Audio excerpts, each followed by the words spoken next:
আসসালামু আলাইকুম। আজকে আমি কাঁচা আমের ঝুরি আচার তৈরি করব। প্রথমে আমি আমগুলো ছিলে পরিষ্কার করে ধুয়ে নিয়েছি।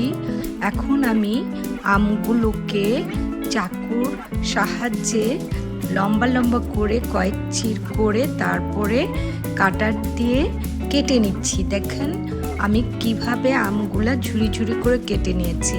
এখন আমি পরিমাণ মতো মরিচ গুঁড়ো, পরিমাণ মতো হলুদ গুঁড়ো এবং পরিমাণ মতো লবণ দিয়ে দিলাম।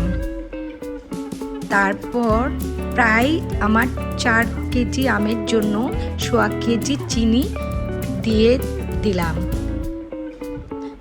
পরিমাণ মতো সরিষার তেল দিয়ে দিলাম। এগুলো এখন আমি ভালো করে হাত দিয়ে মাখিয়ে নেব।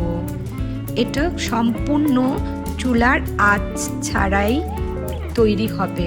এখন আমার আমের মাখানো হয়ে গেছে। এখন আমি একটা ট্রেতে করে, আমি স্টিলের ট্রে নিয়েছি এখানে তাড়াতাড়ি শুকানোর জন্য। আমি এই মাখানো আমগুলো ট্রেতে দিয়ে রোদে প্রায় 8 থেকে 10 দিন শুকিয়ে নিয়েছি। দেখুন 10 দিন শুকানোর পরে আমার আমের আচারের রংটা কী রকম হয়েছে। প্রায় আমার আচার হয়ে আসছে। দেখুন যতটুকু আমি তেল আচারে দিয়েছি সম্পূর্ণ তেল ফিরে আসছে।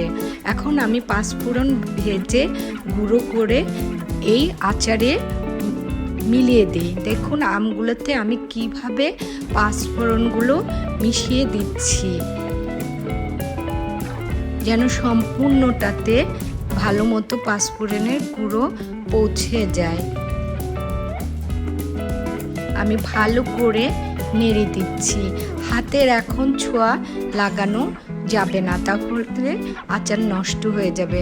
এখন আমি আরেকটু পরিমাণ মতো সরিষার তেল দিয়ে ভালো করে চামচ দিয়ে মাখিয়ে নেব। আচারটা খুবই মজাদার। আমার তৈরি হয়ে গেছে আচার। এখন আমি বয়মে ভরে নেব। দেখুন আমি কিভাবে বয়মে ঢুকিয়ে নিচ্ছি। তৈরি হয়ে গেল সুস্বাদু আমের আচার।